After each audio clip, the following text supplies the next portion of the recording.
This is... She said, don't swivel. That was the last line. Yes, we've got instructions. Whatever you do, don't swivel. I thought there's a metaphor for life. Just keep going. So I'm Jude Kelly, and Mary and I have known each other now for a number of years. And so, in a sense, I'm going to probe some of the things that I ask Mary anyway. Because one of the things that I was thinking as I was hearing you being introduced was that you changed the name of your agency to Portas. Now, we've had some discussions forever as women about the courage to be yourself. And I want to talk about what that means sort of, you know, privately and publicly. But one statement about like being yourself, owning who you are, is to actually call your agency Portas. And I wondered whether that was a decision that took some courage. It took, well, courage, it took time, because there is that whole party that thinks, can I put my name above the door, and what does that say about me and my ego? In terms of business, it was ridiculous that I wasn't, because every time someone Googled me, my agency and my business didn't come up. And I was told by many consultants, you should do that, you should rename your agency. And here's the thing, I felt slightly embarrassed about doing it, and even going to my team, who were all part of it. And it made sense, but there was still that part of you that's saying, well, it's just that even when the BBC called me Mary Queen of Shops, which the Times wrote about me, you know, you feel that this title has been thrust upon you and you don't deserve it. I've got over that now, though. But that idea of the who do you think you are, you know, the tall poppy syndrome, if you rise up, you'll be cut down. And maybe before anyone does it to you, you'll do it to yourself. This is a hurdle that we as women, I think, have got to go beyond. I mean, just because your name is above the shop doesn't mean that you're a big head. It can mean that you are fully determined to print your values for all to see and to take responsibility. Well, exactly that. And of course, it just makes business sense. And also, the real reason I did it, although, was for me, because I wanted to create a culture that reflected my beliefs. And in a weird way, I thought if my name was there, I could do that freely. But the other side of me was people thinking, and me just thinking of the Daily Mail, really, where they'll just trash you very quickly. Sorry to pick that up so early in this discussion. But they do. There was definitely... There were times in my career, and certainly when I was working with government, where the newspapers would absolutely annihilate you if you had an opinion or a voice. Now, they would do that to other people. It wasn't just me. But somehow that just goes right through to your heart. Whereas I often watch politicians, because I then found myself reading how they wrote about other people and thinking, how did you get through this, you know? And I really genuinely feel that there is either a shell that you need to put around yourself, or you go totally inwardly into an energy that you discover that's based on truth. And that's what I did many, many times. I just thought, am I doing this for the right reasons? Am I doing this because this makes sense? Am I doing this because it makes business sense? Am I doing this because I believe I want to create a place that's right for the people I'm working with? Then yes. Then actually that becomes your source of energy as opposed to a shield. Okay, well, let's stay on this idea, because I think this is relevant to all of us. How do you take the ownership of who you are and, if you like, put it out there courageously over and over again? So, for example, you know, you and Mel got together, you decided that you wanted a gay life, you married, you got a child together. It's notionally acceptable, much more than it used to be, obviously, since gay marriage has become legal, but it still, at the time, was a tough call to go that public about something. 13 years ago, I was lucky enough to do the opening speech at Pride, and I wrote about it, and I went back and I started to write. And actually, when you start to do that, we talked about this earlier, and when you start to write, all these, you discover touches and little vignettes of memories that come together. 13 years ago, there was no gay parents in my children's schools at all, not one. Certainly no lesbians, not gay men, not with children. There were no gay books, there was no things about family in it at all. And so I had to create a structure and a route that explained for them when their friends came home who we were and how we were. And you do, to this day, still have to explain. And I remember when I went into the public eye and I had the TV programme and I got interviewed and nobody asked, they knew I was divorced, but nobody asked me. They just presumed I was, and I was thinking, someone's going to ask me, you know, you remarried, and I was living with a woman. Nobody asked me. And then the News of the World found out and wrote Mary Queen of Shocks as a headline. Always original, that paper. And it was written up there, and it was just like a full blast, and then suddenly the press were open and the floodgates opened. And you just have to just go back to that place, which I didn't discover till I was in my mid-40s, that you could find this deep sense of truth within yourself. And if I'm sounding like a hippie, I am one. It's because I genuinely do believe that once you face the truth, nobody can get you. Although there's terribly funny incidents, I've got to tell you, Jude, because you're like this. So sometimes you have to explain yourself when you know that you're married to a woman. And rarely because I'm in the public eye, but sometimes when I'm very big sort of dinners, especially for charities, and you get international players, and the men always go, and what does your husband do? And you think, oh, I'm not even going to go there. But my wife was in the local newsagent, which were run by all these lovely Muslim brothers. And one day one of them said to her, who is that lady who comes in? He had no idea who he was. In fact, he did discover me in the Grocer magazine once and got very excited. Hadn't seen any of my shows, hadn't read it. And Mel quickly said, oh, my elder sister. And I said, why did you do that, babe? Why did you? You know, we've got to fight. You've got to be out there and say, she said, oh, do you think I was going to stand in the middle of the post office in Primrose Hill and explain my sexuality to her? And she was a very short cut, and I didn't. 4 weeks later, we got married, and someone rang me and said, you're on the front cover of The Guardian. I said, oh, babe, pop over and get the paper. And as he handed it to her, he said, give my love to your big sister. Although, you know, which is worse, incest or lesbianism? Yeah. I mean, but it could have been both. This thing of truth, because there'll be people in this room who'll know exactly what happened when you suddenly thought, I'm frightened, I'm frightened, I'm frightened. Do you know what? I'm going to own this moment, and I'm just going to be truthful. And what a kind of glorious moment it is, because you can't fall further, and actually from that you can really grow strongly, can't you? And it's interesting that you said you didn't kind of realise that until your mid-40s. I didn't. But one of the things I was going to talk about was this whole notion of permission with regard to class.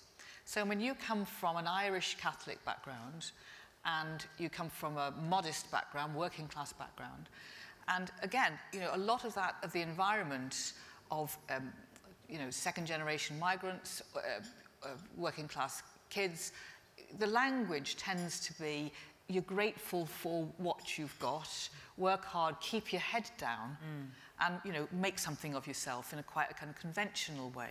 And if you suddenly go out all guns blazing saying, well, I'm going to do things in a very different... There's part of you, I don't know, this comes from my background as well, part of you that says, I'm not sure I'm allowed to do that. So when did you start sort of kicking against this idea that you didn't have permission? When did society sort of... When did you stop feeling that society had to give you permission to be as successful as you could possibly be?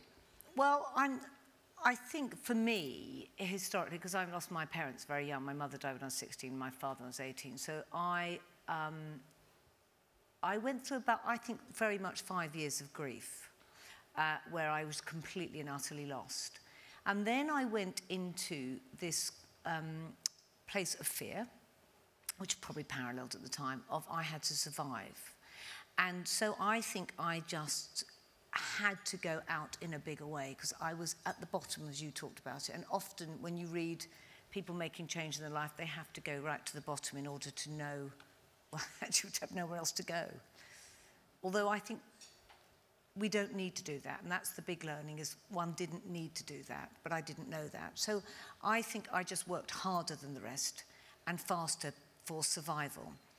And then suddenly I had my children, and I realised that I didn't need to be this. Now, for a while, I mean, I had my children, and then I was in a corporate environment, and they were said, you've got to come back after 3 months, and I did so. And I remember crying with my young baby son on my chest the night before, thinking, I don't want to leave you, this is ridiculous. And then about after my second child, and I looked around at this business, this corporate business, even though it was a fashion, big luxury brand, but there were the rules that were invariably written by men. Well, they were written by men and managed by men. And I thought, I don't want this anymore. I just don't want, and I think that fear turned into a freedom, and I was able to face the world. And I was actually reading the philosophers, the ancient philosophers, that brought it to me.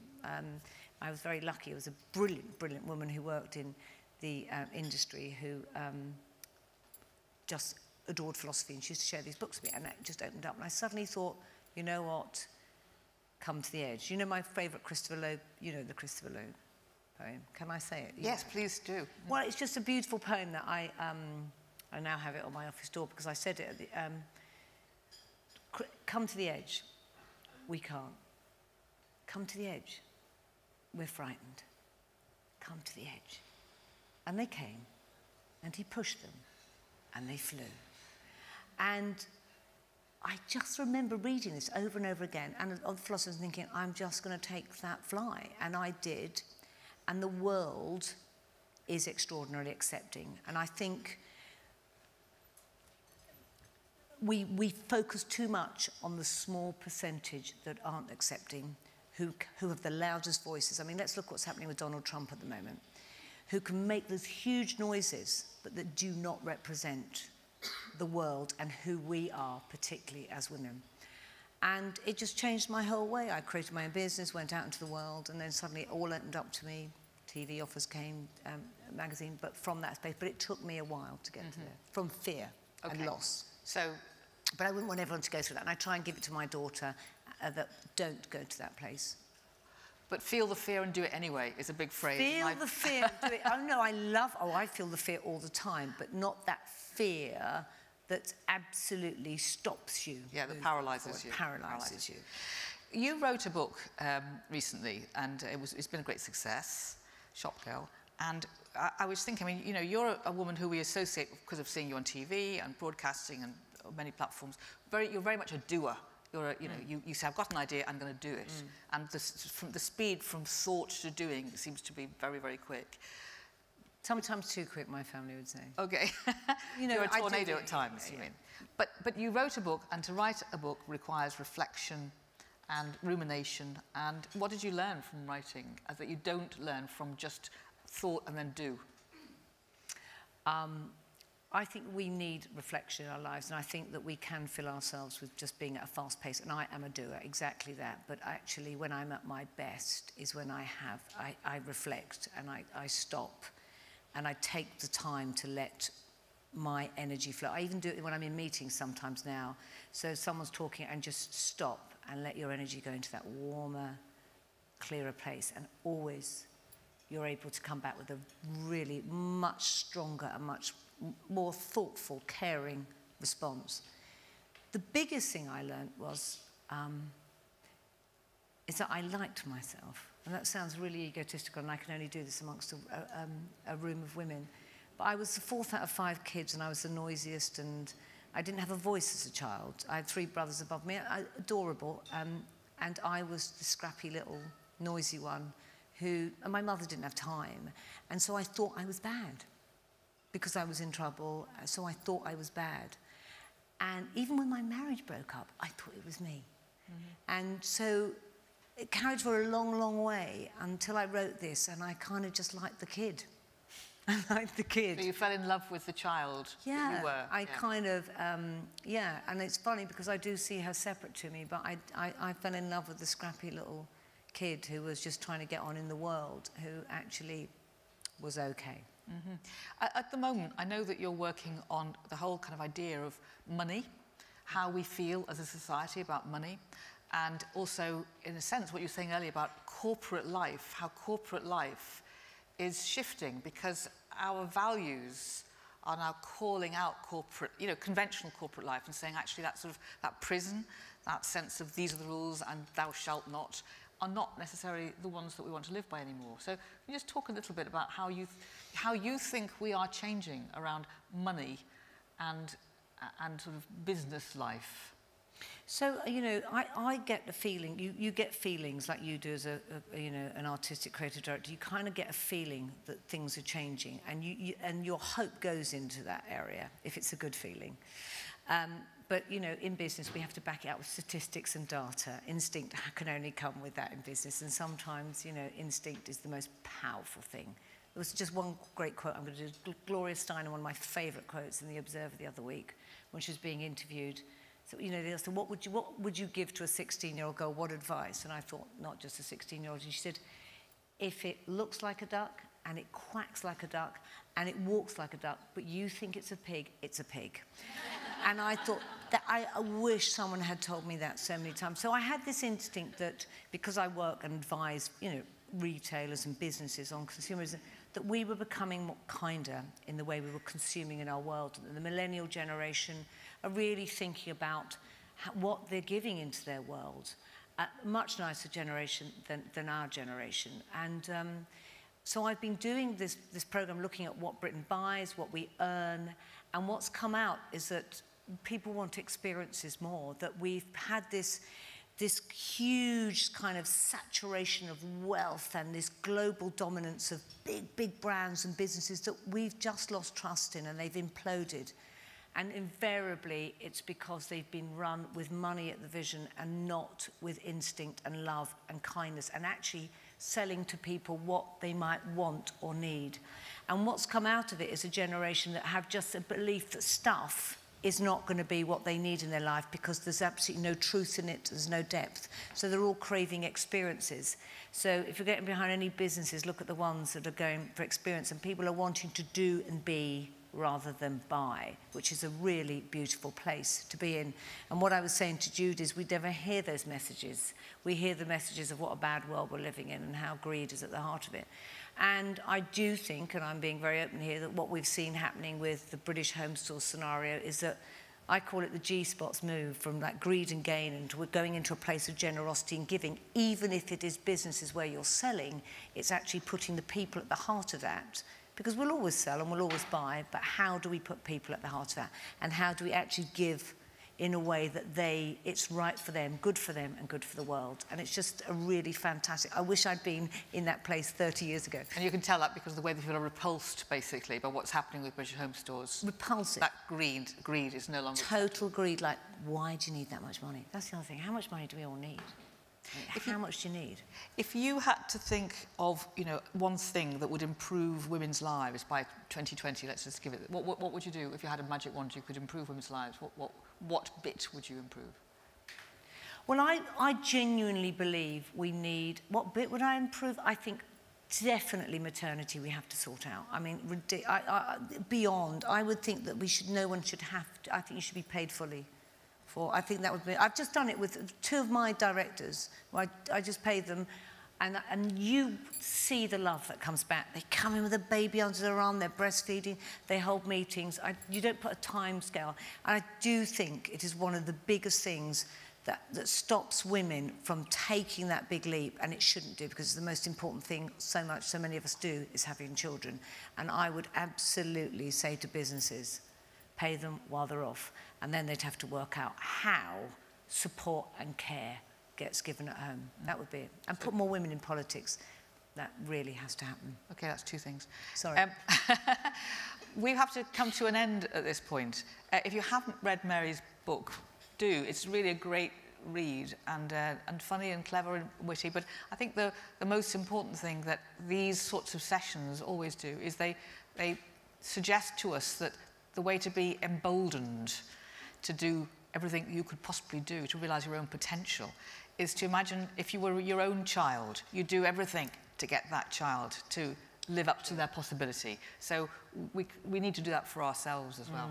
And Mary, you've proved to be a great example of championing Portas, and why not? And why not? And in that, you've championed many other people as well. So Mary Portas, thank you. Thank you.